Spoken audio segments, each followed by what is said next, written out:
Hello everybody, today's discussion is going to be tournament mode, the in-game tournament feature that is underneath the friends option on Mario Kart 8 Deluxe Online. So I want to talk about its flaws, I guess the benefits also, and also tie it in with the Charity Cup, which has been a tournament that's been ongoing recently and it's going to be concluding this Saturday.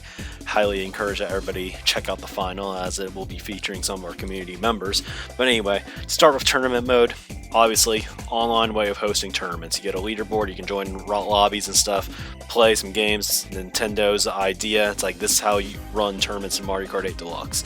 So, the positives here is it sounds like an easy way to host effective tournaments at first, as opposed to having to organize them through friend rooms, which is what the community does for the most part. So, thing is, there really is a reason why we still use friend rooms, and we'll be getting to that later in the video and talk about why tournament mode may not be really a great option for any real competitive tournament, I suppose. But anyway, tournaments were originally formed through a concept called communities back in Mario Kart 7. We ended up having to use communities for our normal tournaments and clan wars back then, which is ultimately not for the better, but they had a different purpose back then, and we had no other options for the most part. The thing about communities in MK7 is that you either had private communities that maybe we used for our own tournaments or clan wars, but there's also some public communities, and like a lot of them, I think there's a lot of them that have carried over into MK8, like the Mario Cup or 150 versus or something, and pretty much it's just a way that you can play, I guess, in a slightly organized fashion. And there's leaderboards, but the thing is that leaderboards in communities are kind of like VR grinding, and they're not really skill based. It's really you're going to be on top if you just grind, and whoever grinds the most, well, they're going to be at the top of the leaderboard. And I think MK7 had a top 7 because, of course, MK8 and MK8D, I believe, have a top 20 on their leaderboards. And really, it's not really about skill or anything, it's just how much you play the game.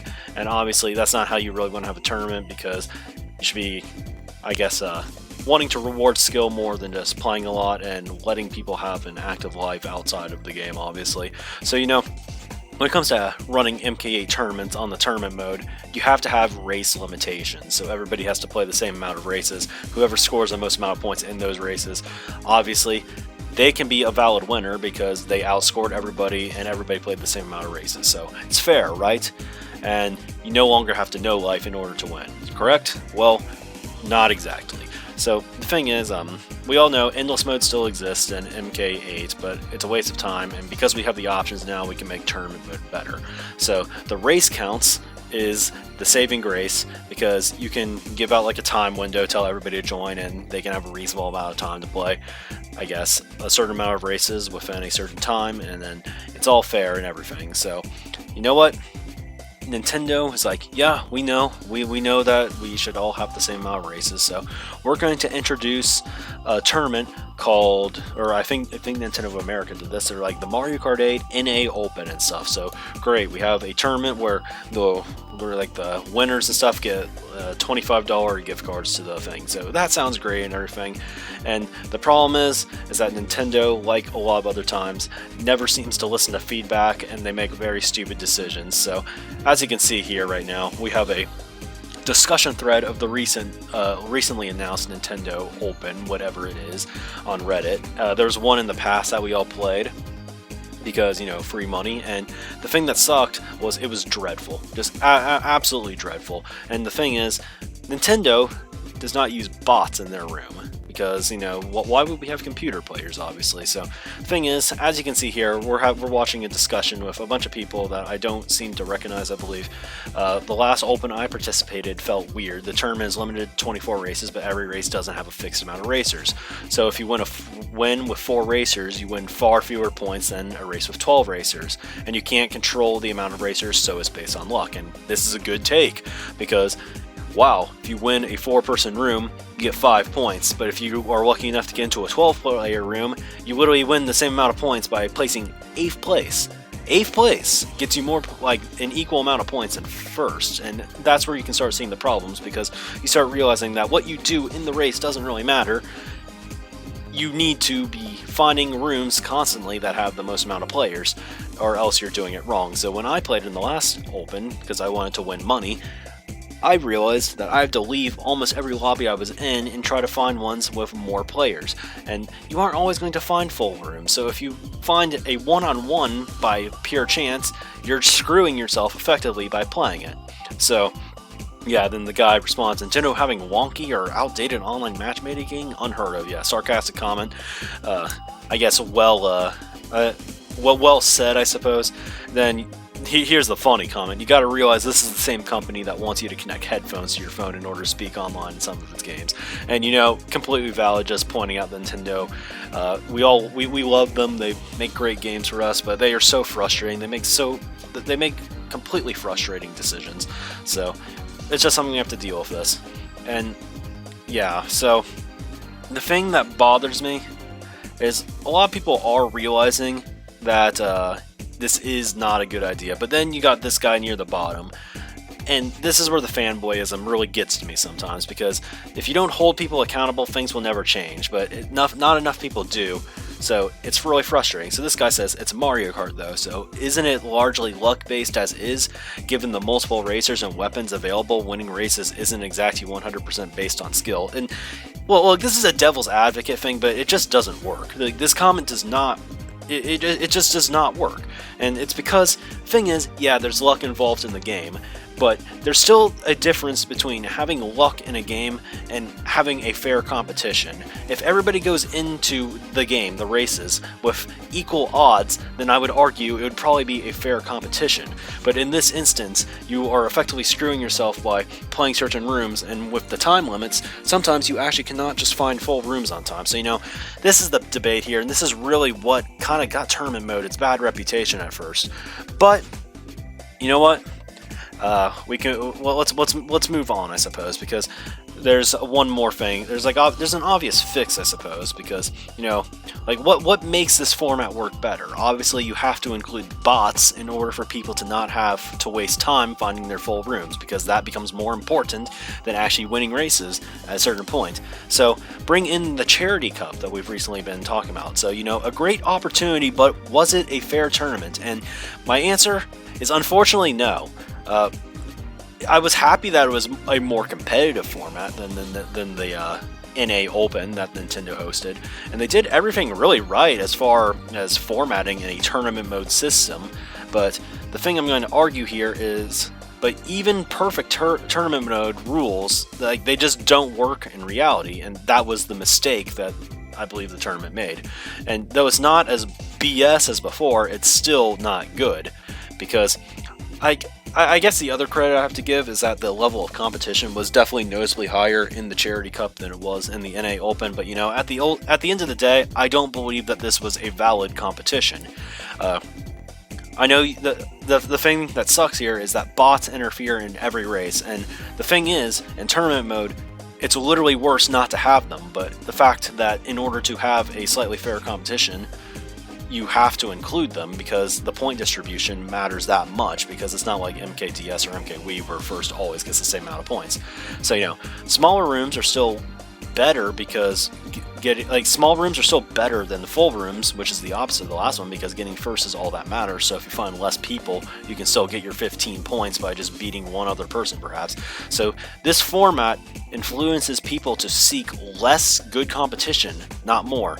So a lot of times in the tournament, if you just ran into a player that you recognize was good, it would just be better to leave the tournament because that would get you more points in the long run.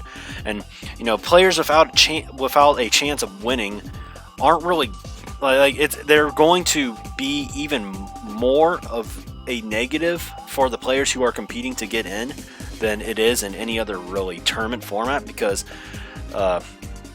they kind of make random decisions compared to normal, and this is a mode where for getting first place, especially when you only have top 4 advancing to the finals, getting first place is absolutely crucial to tournament success. So a lot of times, just random shocks that the bots would do, or just random things that the, I guess, less skilled players would make, are going to have a gigantic effect on the players who are contending, and honestly make it more RNG dependent than it otherwise would be. So, free for all, the tournament format that we use, I believe, anything more organized, I would say, would be better.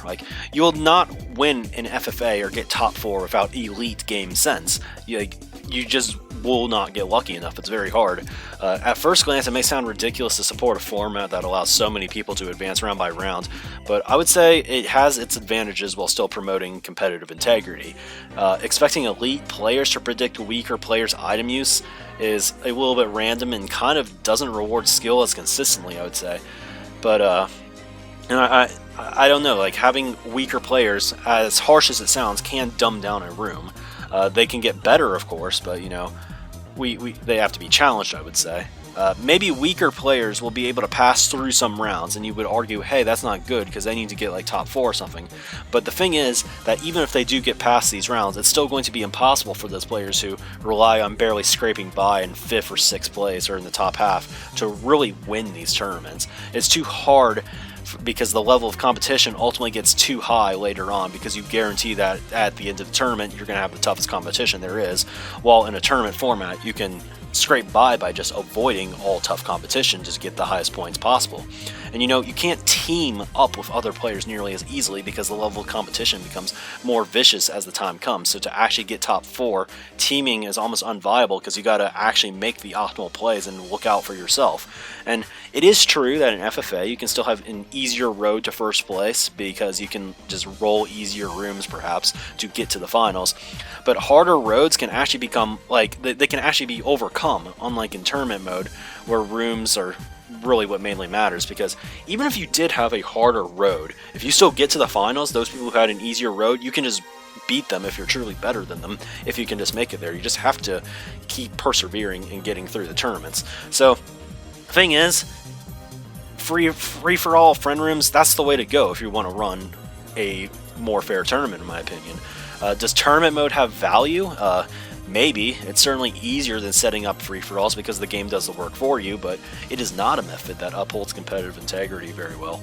I'm not saying you can never use tournament mode. Maybe it can work as a qualifier or a way to reel in more casual people who don't want to sign up formally for something, but I would say for a qualifier that only takes the top 4 of over 100, that it's not very good of a system. The thing about the Charity Cup is that it seems like it is actually an amazing opportunity for the players of our community, but it still puts into perspective how far we still have to go in order to reach our potential as a competitive community, and it highlights a disadvantage that we have going for us right now. Now, I suppose the greater point of the Charity Cup is, of course, to have some awesome streams and donate to a good cause that maybe some people just aren't aware enough about on their daily lives. So it's not like I can actually judge the event, because no matter how the final plays out, everybody wins here is going to be successful. So bravo to the organizers for even creating the event to begin with. A $1,000 prize pool for the tournament is like a really crazy opportunity for the community as well, and you know, the 4 players who got into the finals. But again, it causes, honestly, a little bit of concern for someone who helps run a lot of the competitive MK8 community events like myself. When the Charity Cup was announced, I admittedly had tons of anxiety over the event because I didn't ultimately know what time of the day it was going to be. And you know, it eventually was confirmed to be later in the day, and that was a relief because we had stuff that we wanted to do earlier on Saturdays for the next month, but it just kind of got dropped, and we're like, oh, we have to deal with this now, and people are going to ultimately choose it over a lot of our events because there's more money involved than what we can afford personally. So it's dawned upon me that in our current state, despite how much hard work we put into improving the competitive AD scene, we're still vulnerable to whoever can get sponsors or afford a gigantic prize pool. And I know this may be a rare thing, but it's still a very real possibility, and I'll get into why later. So personally, I think we're doing a great job right now. Some of the numbers have been boosted by the stay-at-home orders, admittedly, but we just ran the largest bracket tournament in MK history, I believe. The next MKU season has over 80 teams registered now, and will be the second largest team tournament in MK history and the largest since WCL Season 3 back in 2009. We also ran our largest side FFA in recent history on April 18th, a 2v2 tournament FFA with 324 total participants. And here's the thing, that FFA was planned really far in advance, and we had no idea that Charity Cup was coming until it was announced. So because of Charity Cup, we had to completely rush this FFA. The largest one we ever hosted, we had to rush it, because if we didn't rush it, Pyrax just would not have been able to play in the finals, or to play in the Charity Cup, or our finals, and he would have had to leave because he needs to, you know, play the qualifier because there's just too much on the line if he doesn't play. So because a bunch of people needed to play it, no matter how much of a quality product we put out, we don't have the funds to compete with a prize pool such as the one that the Charity Cup is offering. And while I'm happy with the opportunity that 4 players of our community will have this Saturday in the final event, it is a little bit unsettling, I will admit, that our plans could potentially be thrown off the rails if this were to happen at a more inconvenient time, and God forbid something happens during MKU or a team bracket tournament like this in the future. The good takeaway is that more and more people are starting to see the appeal of competitive MK, especially with Deluxe. It's really amazingly accessible to new players, but has a lot of ways to distinguish the good from the great, and 3 years in, I'm still interested in playing because it feels like there's more ways to go, which is something I was struggling to motivate myself on with MK7 and 8U. Ultimately, if this video does get out to the people who were involved in the Charity Cup, or just ordinary sponsors, or even Nintendo, just know that we want to work with you on stuff like this. We have so much experience in hosting great MK tournaments, and honestly just want what is best for the game. We have a long way to go because not many people have picked up MK as a competitive game as opposed to like Smash, for instance, where each local scene has probably a decent amount of people who can generally make a decently notable upset. But right now, competitive MK is truly only working its magic online, but it doesn't have to be this way forever. People outside the community tend to think that the idea of competitive MK is ridiculous, but generally I've found that after watching some of the casts we've done, people tend to find MK to be quite fascinating and even very engaging. And you know, the perception can be changed, but I think it'll only really start when we start working together. You know, if we can get those opportunities with the people who want to bring a spotlight to MK, we can totally deliver and have the best players in the world playing in your events and stuff, more so than what just happened in the Charity Cup. We have some fine players in the finals, of course, but it can get even more stacked and more competitive than this for sure.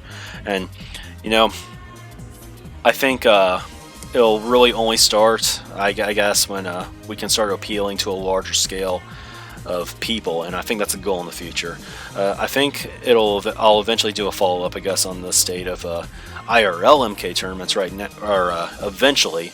But right now, I have to tackle, I guess, this problem being, you know, how to deal with tournament mode and, I guess, competing against things that are going to out-finance us. But you know, for now, I want to stop this video because I think this video has ran its course. So, you know, thanks for watching. It's been a while since the last Rook view, but you know, since it's seemingly very likely that I'll be graduating university soon, perhaps this week, and the world is still on lockdown, it may be the time to hit the video grind soon. So, thanks again, and I will see you next time.